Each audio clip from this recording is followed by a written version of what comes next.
the catchy title I found. It's my achievement of this year, and it's really awesome how much money we managed to raise in such a short time, and I'm gonna explain you how I did it.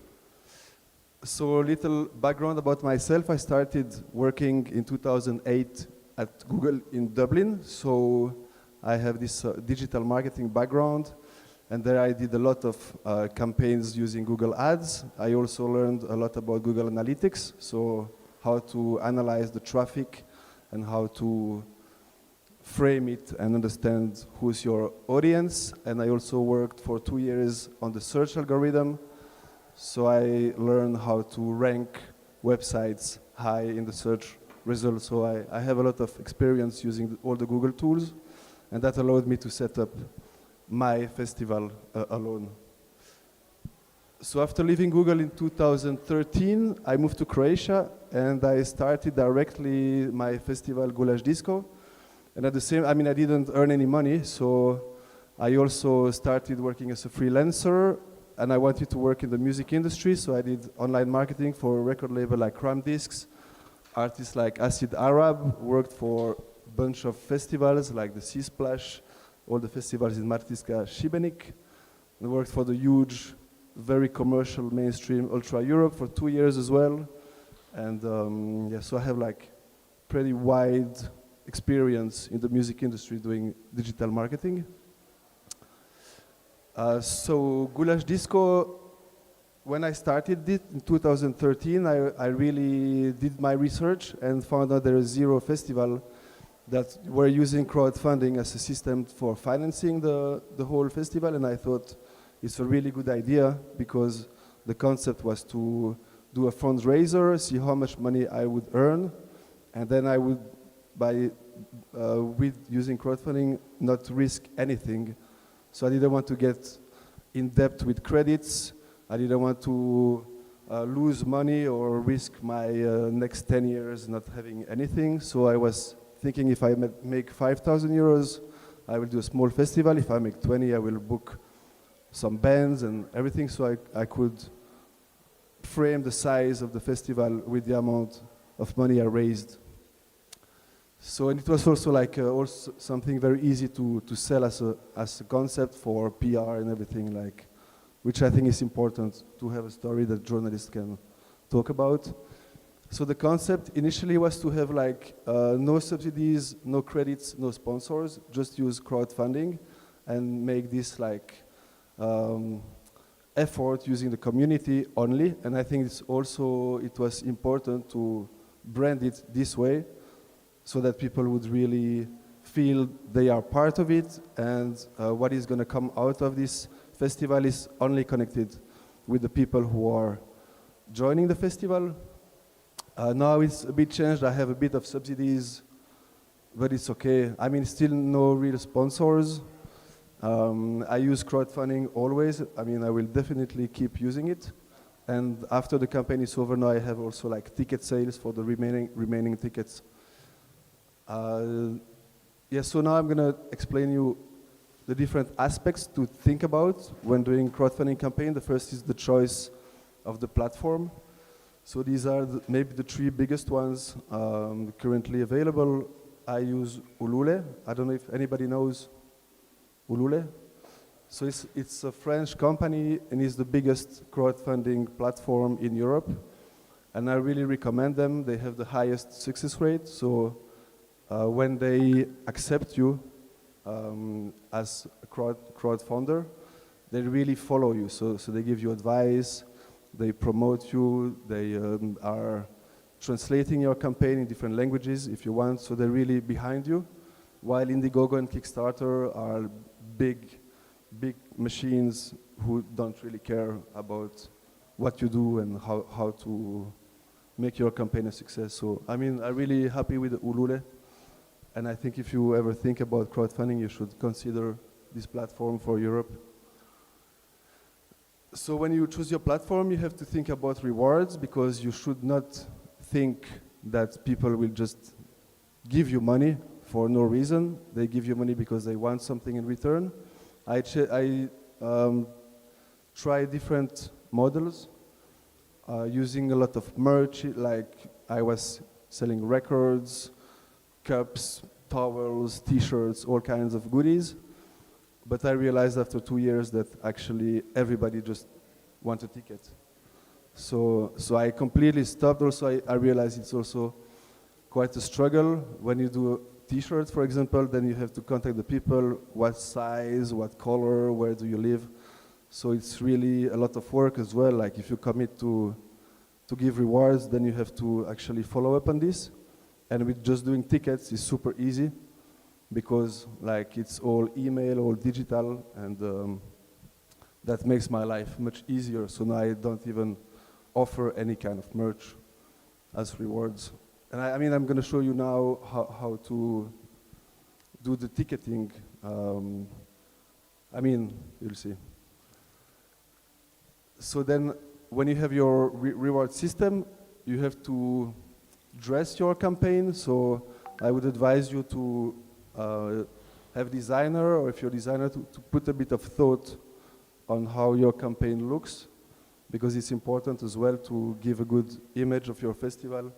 In my case, I work with this British designer, the kind of crazy design, and people like it. So I mean, I really got some kind of brand identity with this guy.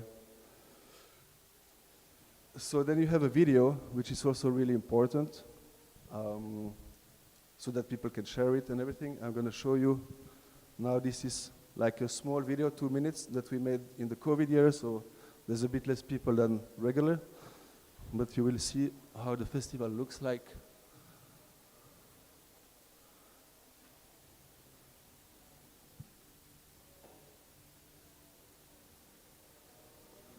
Or maybe no internet.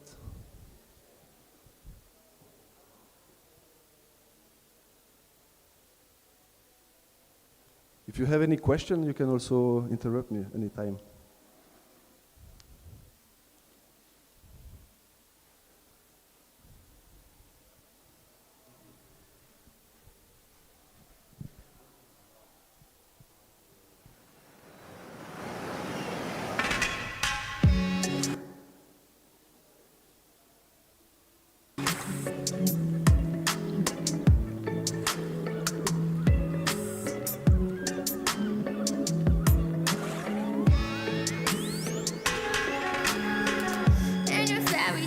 I would be the one to kiss you in your sleep. Dream a dream of me. I'm twinkling, dead star, still on her way to the honeymoon grave. Hush now, say your prayer. Rock-a-bye up in the clouds, drifting high and hard, sleeping like a little dog in the water, in the wind. Watch me dance, see me spin. I'm crazy as a loon for you. I'm crazy for you. I'm crazy as a loon for you. I'm crazy for you. Underwater, we can kiss. I bet you never even dreamed of this. Eyes closed, open mouth. Sky is falling, north to south. Take my hand, we'll leave the ground. But hush, little baby, don't make a sound. We're dreaming.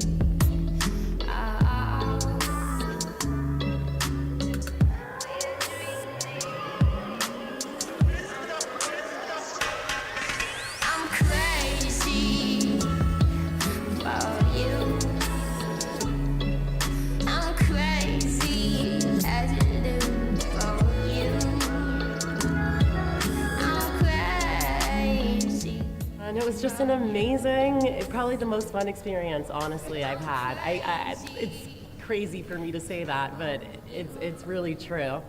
The energy of the music and the vibe and the excitement was next level. So this is the video we used to show people.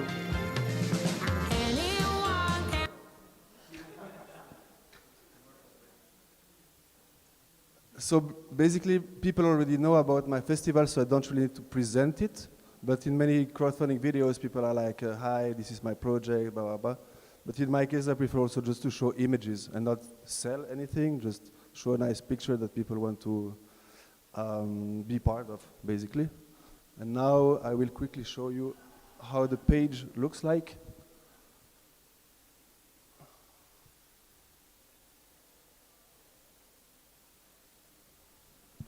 So this is this year's campaign. You can see we raised 95,000 euros, which is pretty good. And we did like 50,000 in 20 minutes.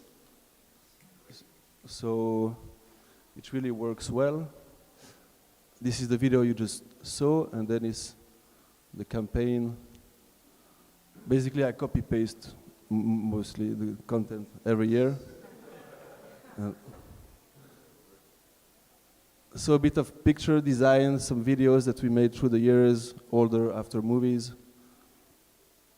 how to come, where to sleep, all these things. This is the camping. So these are all these different prices of tickets that we have, which help us keep interest like over the time. And basically that's it. Have here also application form for artists or people who want to do workshops or have a stand. And these on the right side, here you have all the types of tickets. So we have, there's like, we have cuddly bird, groovy bird, funky bird, it's like all kind of early birds. So we have group tickets as well for 5 people, and then we have also lifelong tickets. So every year we put like 10 tickets for 500 euros, which give lifelong membership to the Goulash Story. Which ones sell first? The cheapest, actually, I mean, I'm going to show you now, if I found the presentation. Ramona, you know where it is?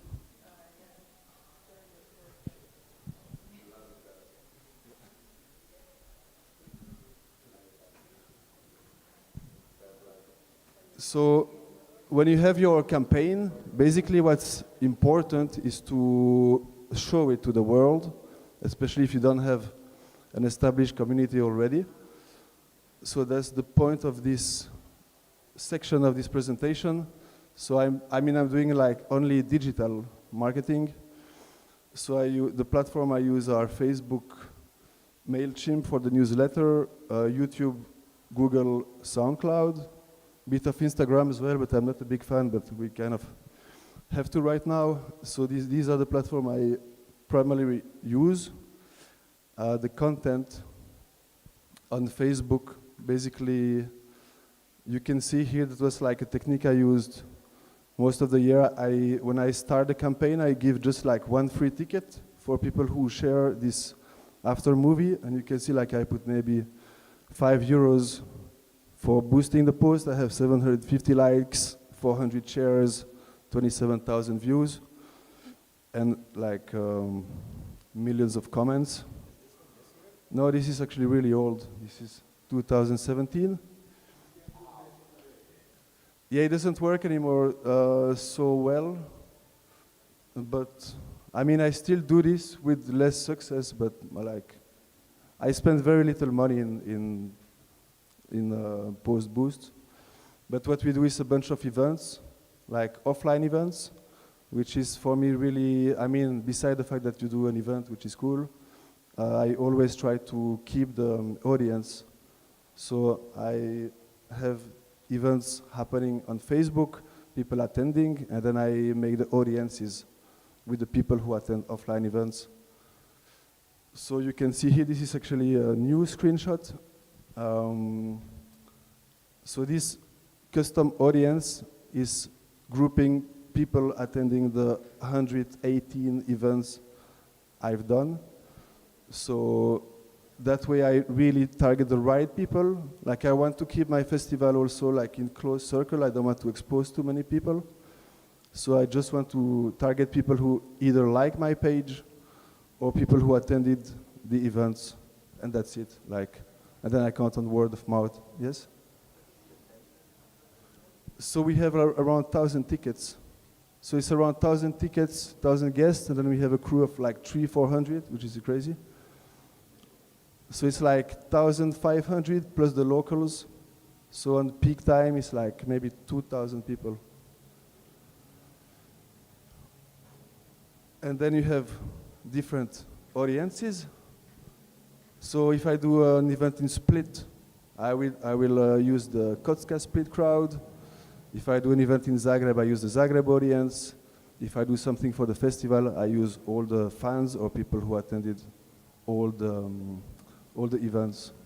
So with this technique, I spend very little money because these audiences are just like few thousand people. And you know, you don't want to overexpose and pay for stupid, irrelevant targeting. So,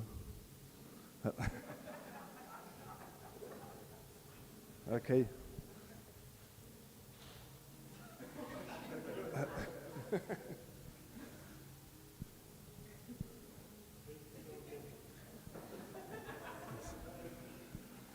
So, as I was telling you before, like promotion-wise, I spend very little money because I have these audiences that I keep up to date, and I just promote my content to these people, basically. And it goes now on Instagram as well, which is making our life a bit easier. On the newsletter, actually, with the years, I also realized for me the mailing list is maybe the best thing because, you know, like platforms, like Facebook is not so relevant anymore. Maybe Instagram will be irrelevant next year, you know, like, so it's changing, but I believe like email is there to stay.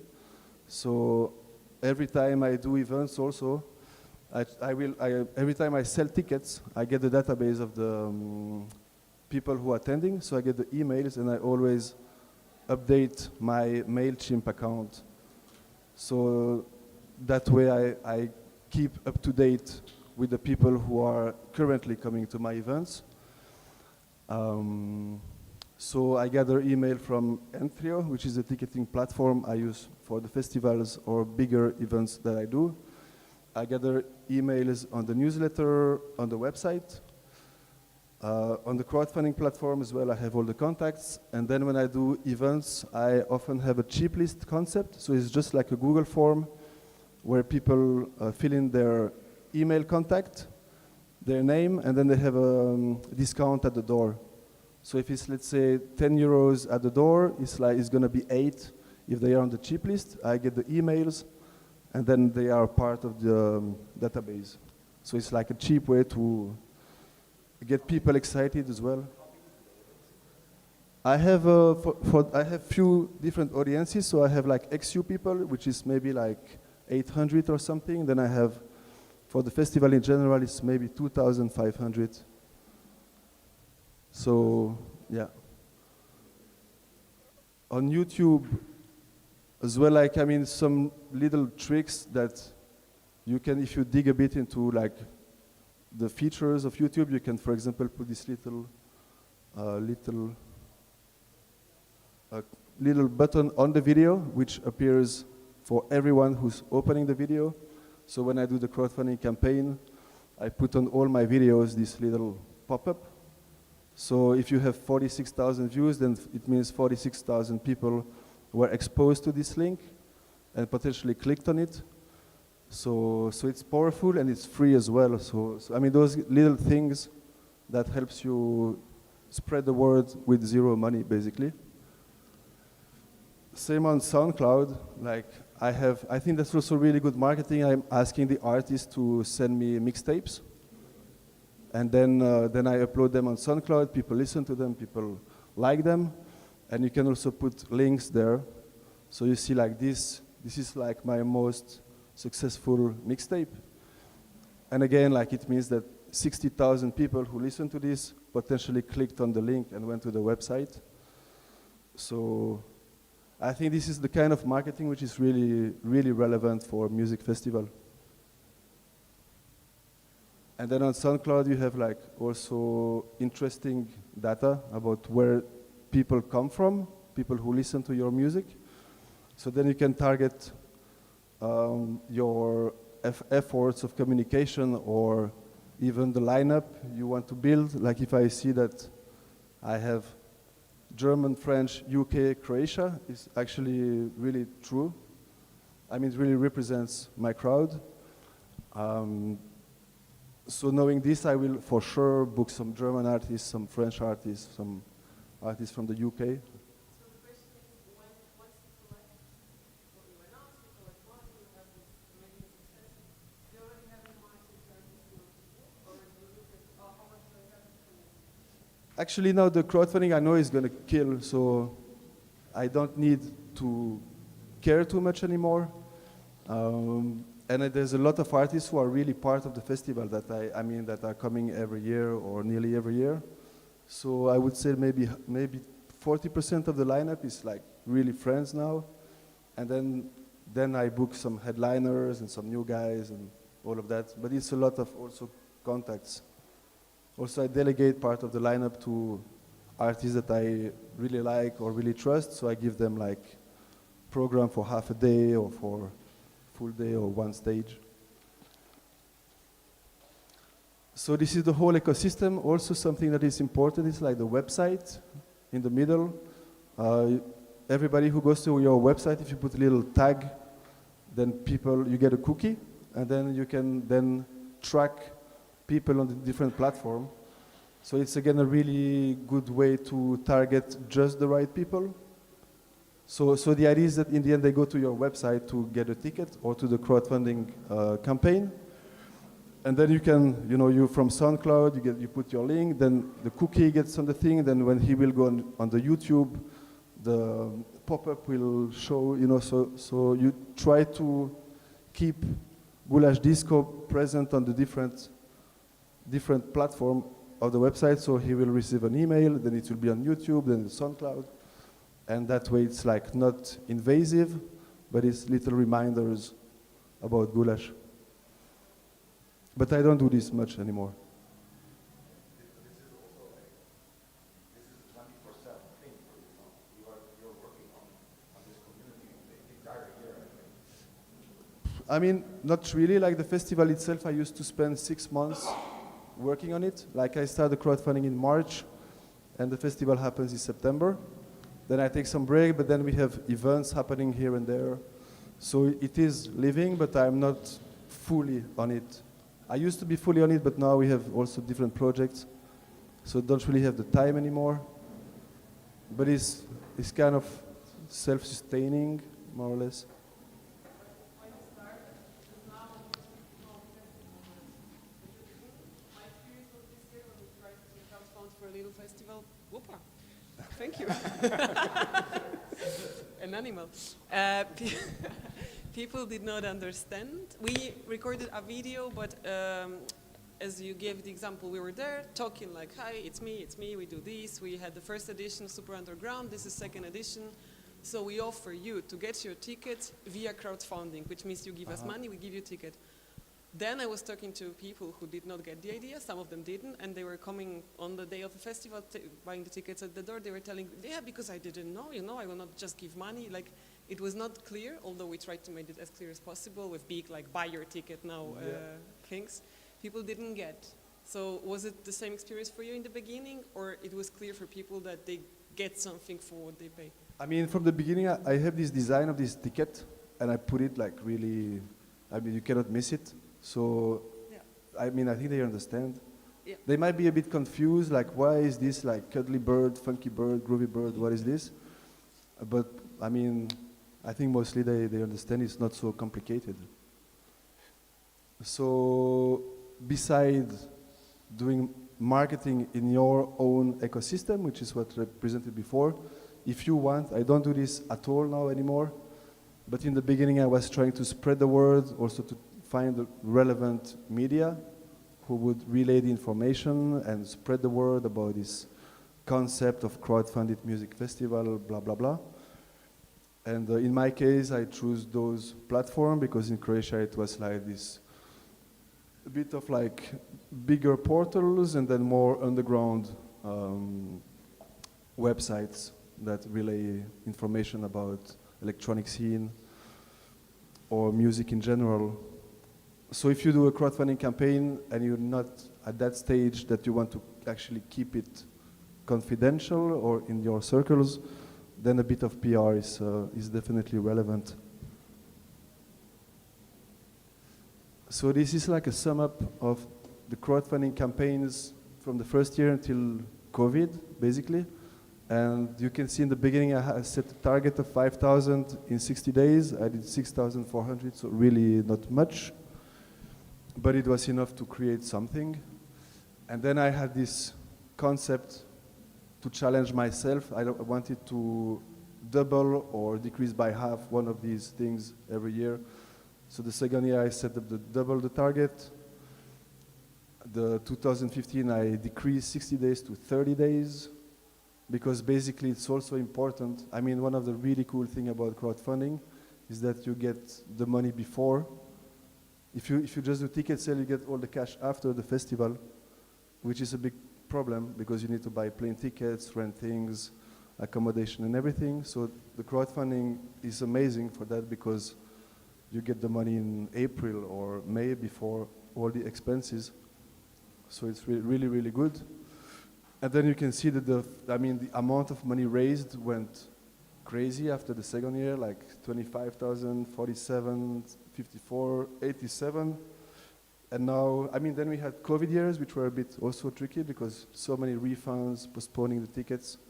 So it was a bit more complicated, but now we're finally back in a healthy environment.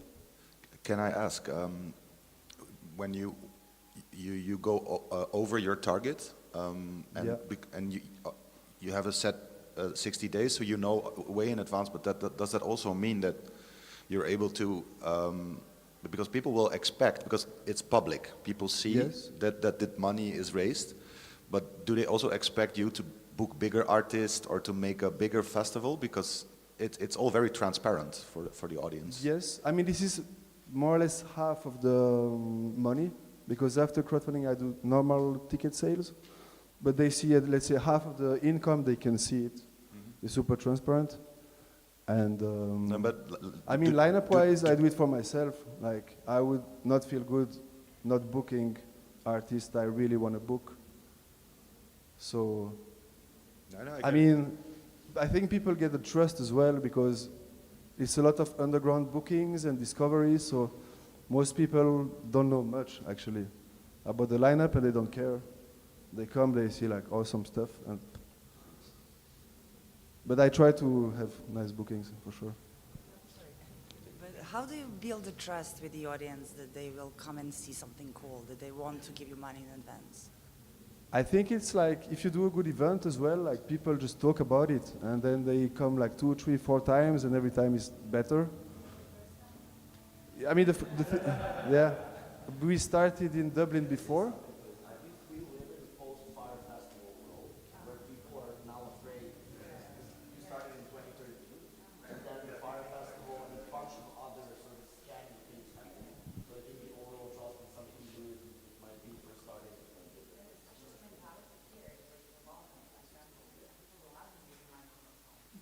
Yeah, that is very true. The thing is, like in my case, I was doing parties in Dublin before.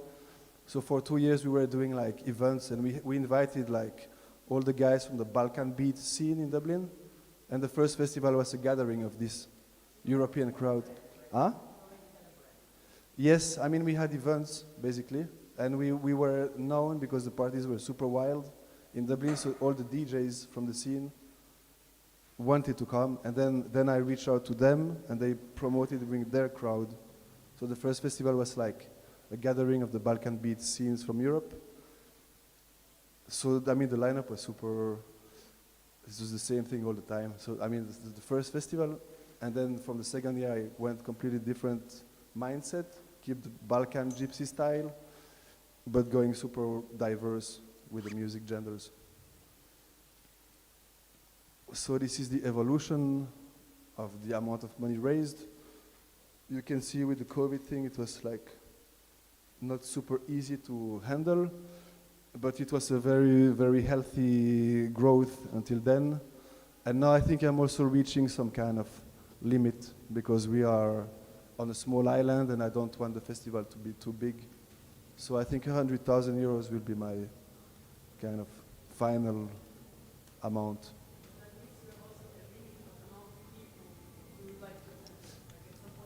Yes, so I can show you this. Actually, this is also important. Many people doing crowdfunding campaign have this issue that in the beginning is kind of a little hype because they prepared about PR, they doing all their efforts, it's a new thing. But the problem is with time, you need to keep interest and you don't want your fundraiser to fade out to nothing and then you don't know what to talk about anymore.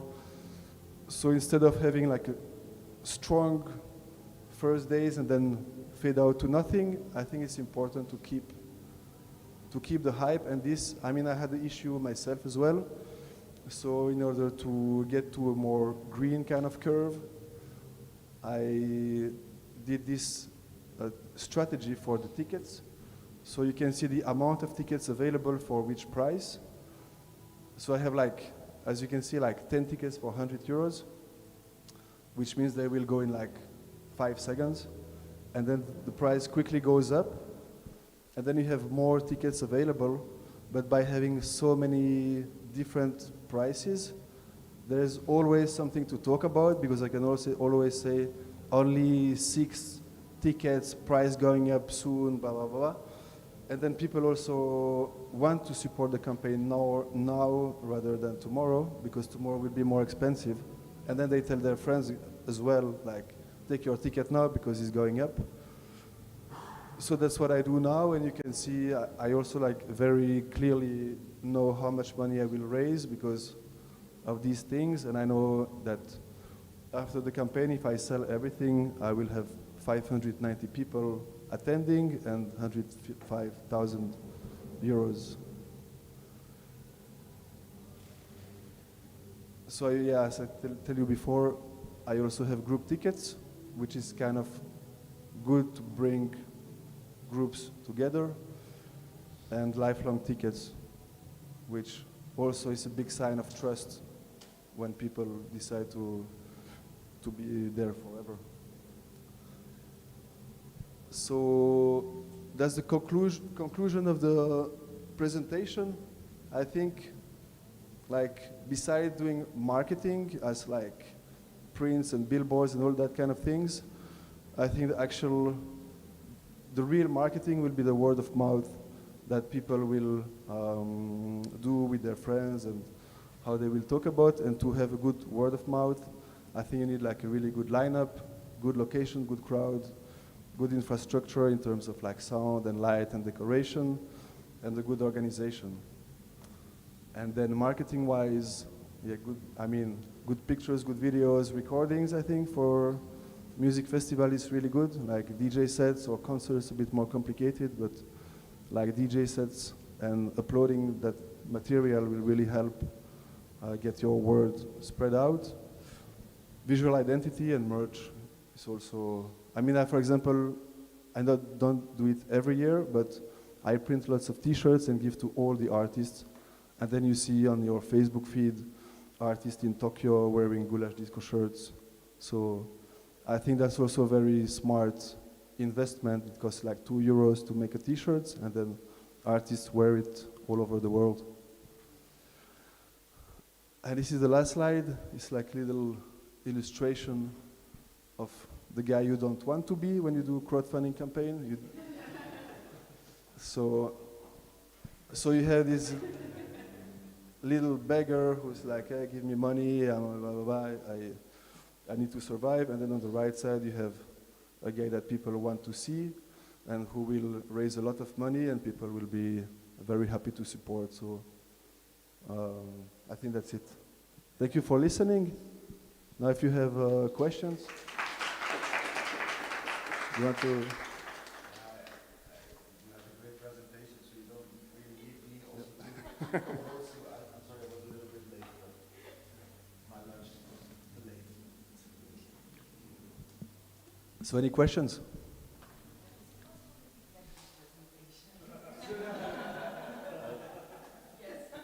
It's online, yeah.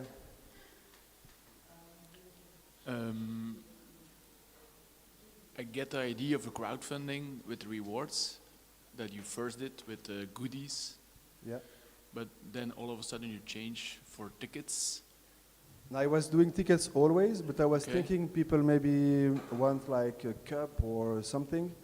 So I mean, I had some goodies, but the amount of efforts to make the goodies, Yeah. then to ship the goodies, contact with the people, you know.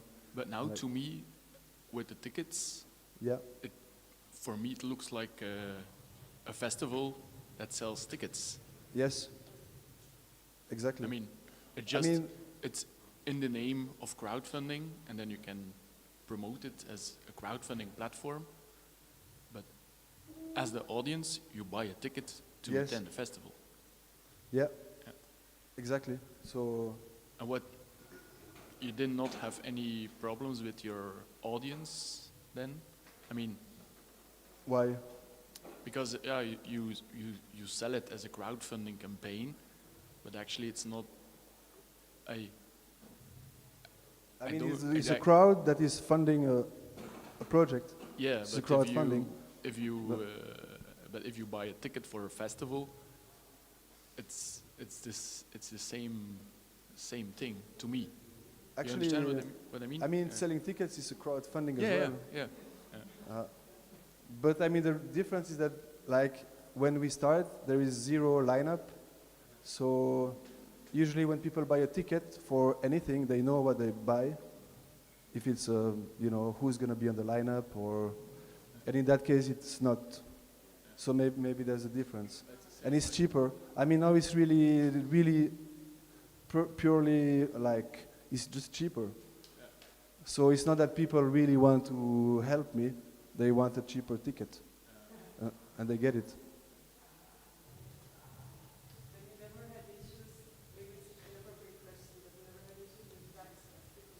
Actually, this is also super good because there's no tax. So there's no tax on crowdfunding as well for all this copyright stuff. I don't know if you have this in your country, but in Croatia we have to pay ZAMP, so they want 10% of your ticket income, and this is not part of it. So it's really awesome, yeah. I mean, like in Croatia, we have to pay like copyright ZAMP. I don't know what it means, but it's for copyright.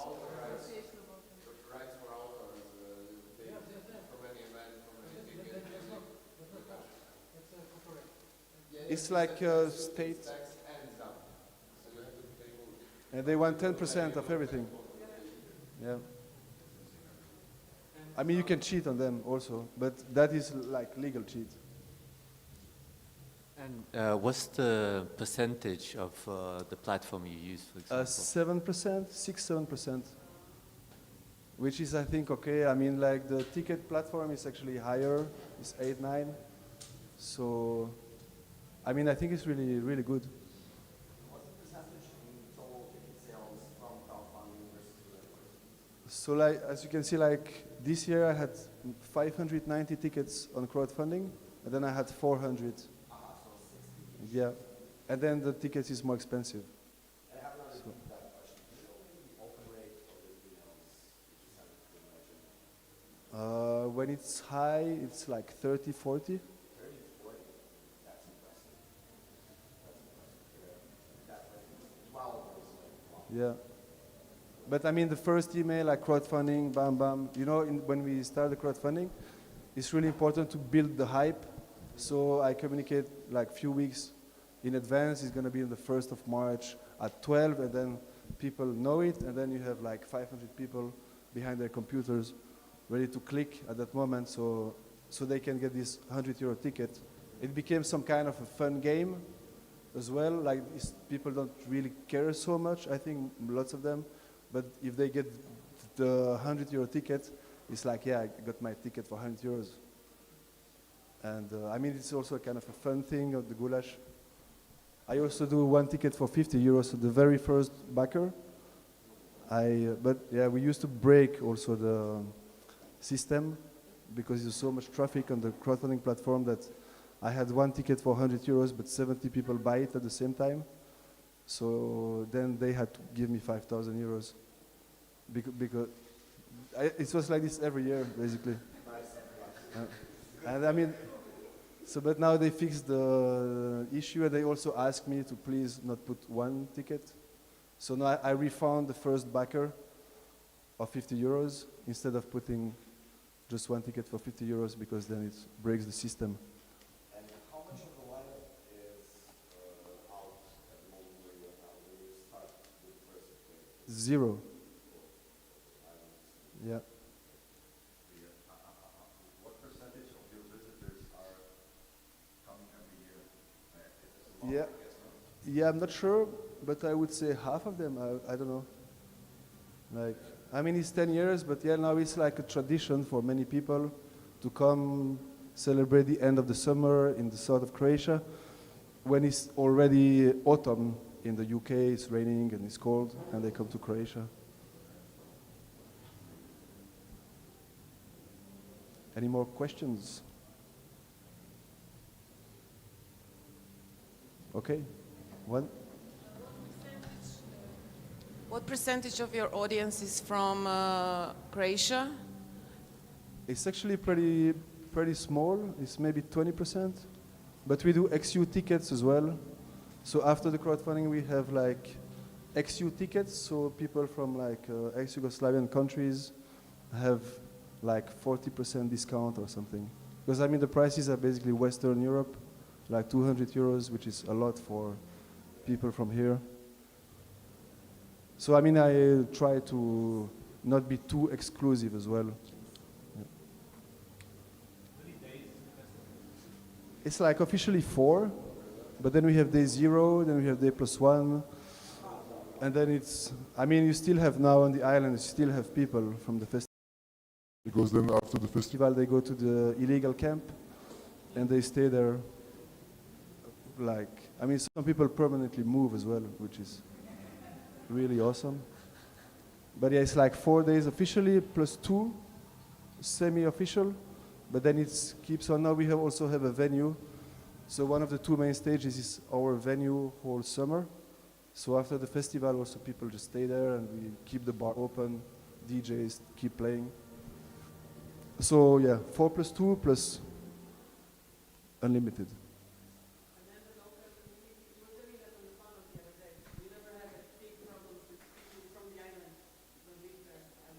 I mean, we have like there's few crazy people. Like, we had some guys who chop our electricity cable. Some guy came like to kill the DJ with a knife. We're the same guy, and everybody knows him. So, but we had a stage next to his house. Then we stopped it because it was a bit dangerous. Yeah, yeah. But generally, it's okay. Yeah.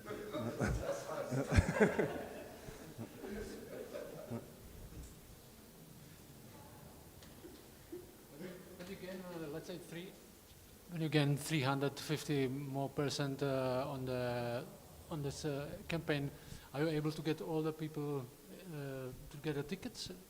Is it limited? It is limited, yeah. So I have on the crowdfunding campaign, I choose how many tickets. You can choose how many tickets are available, and then when it's over, it's over. So you can control this. Yeah. But like I set a target of 25,000 euros, just because actually the cost of the festival is closer to 200,000 now. But then it looks much more successful to be overachieving your target by 600% rather than struggling to get to 100. So I prefer to reach my objective in 3 minutes because then I can have a nice communication about it as well, rather than, you know, struggling 80%, 90%. Like. And what's the share between the crowdfunding and common tickets you get? It's roughly 50-50. Yeah? Yeah. I also do ticket sales in black. So But this is invisible. Yeah. He's recording that. It's a joke.